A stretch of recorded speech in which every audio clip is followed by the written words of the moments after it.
کەم ئاوی و تینوێتی تەنگ بە عێراق هەڵدەچنێت.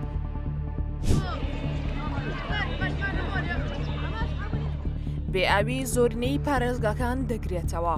هۆشداری دەدرێت کە چەندین قەیرانی ئابووری و ژینگەی و کۆمەڵایەتی لێ بکەوێتەوە. تورکیاش بەڵێن بە عێراق دەدات ڕێژەی بەردانەوەی ئاوی بۆ زیاد بکات. بەپێی تۆمارە جوگرافیەکان بێئاوی کاریگەری لەسەر لە سەدا هەفتای عێراق دروست کردووە. زۆرینەی پارێزگاکانی ناوەڕاست و باشووری عێراق ڕوبەڕووی قەیرانێکی سەختی بێئاوی بوونەتەوە. سەرەڕای ئەوەی تورکیا پابندی بەڵێنەکەی نەبووە بۆ بەردانەوەی ئاوی زیاتر بۆ عێراق و کەمتر لە سەدا 30 ڕێژەی ئەو ئاوە بەردەداتەوە کە لەسەری ڕێکەوتون و بەڵێنی داوە. لە ئێستادا عێراق بە خراپترین قەیرانی بێئاوی و وشکە ساڵیدا تێدەپەڕێت کە لە ماوەی 100 ساڵی ڕابردوودا هاوشێوەی نەبووە.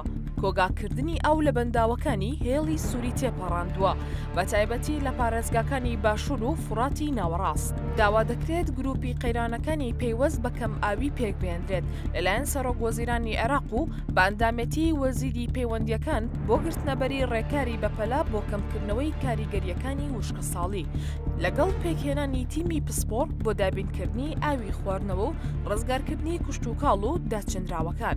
پەیوەندی بەردەوام لەگەڵ ئەنقەرە بۆ زیادکردنی پشکی ئاوی عێراق لە هەردوو ڕووباری دیجلە و فرات لە کاتێکدایە ئێستا تورکیا کەمتر لە سەدا 30 ئاوی پێویست بۆ عێراق بەردەداتەوە. وەزارەتی سەرچاوە ئاویەکانی عێراق بڵاوی کردەوە ئاستی ئاوی ئەمبارکراو بۆ لە سەدا 8 دابەزیوە و کەمترە لە 8 ملیار مەتر سێجا کە لە ناو بەندا و دەریاچەی سەرسار کۆکراوەتەوە.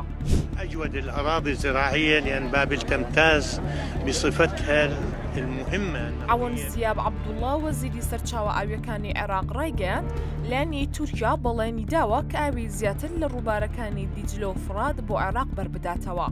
ئاماژەی بەوەش کردووە پەیوەندی بەلانی تورکیاوە کردووە بۆ ئەوەی هاوکار بن لە تێپەڕاندنی قەیرانی ئاو و وشکە ساڵی و بارێزگاریکردن لە بەردانەوەی ئاوی زیاتری ئەو دوو ڕووبارە هاوبەشە. بەپێی وتەی شارەزایان عێراق بە قەیرانێکی قورسی کەم ئاویدا تێدەپەڕێت کە لە 100 ساڵی ڕابردوودا هاوشێوەی نەبووە. ئەو قەیرانەش کاریگەری گەورەی ئابووری کۆمەڵایەتی و ژینگەی هەیە کە بە زووی هەوڵی چارەسەرکردنی نەدرێت.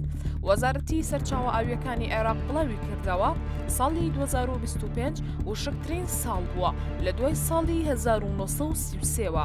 داهاتی ئاوی هەردوو ڕووباری دیجلە و فرات بۆ کەمتر لە سەدا 27 دابەزیوە بەراورد بە ساڵی ڕابردوو. ئاستی ئاوی ئەمبارکراو بۆ لە سەدا 8 دابەزیوە. توانای هەڵگرتن و کۆگاکردنی ئاو بەراورد بە ساڵی ڕابردوو لە سەدا 57 کەمی کردووە.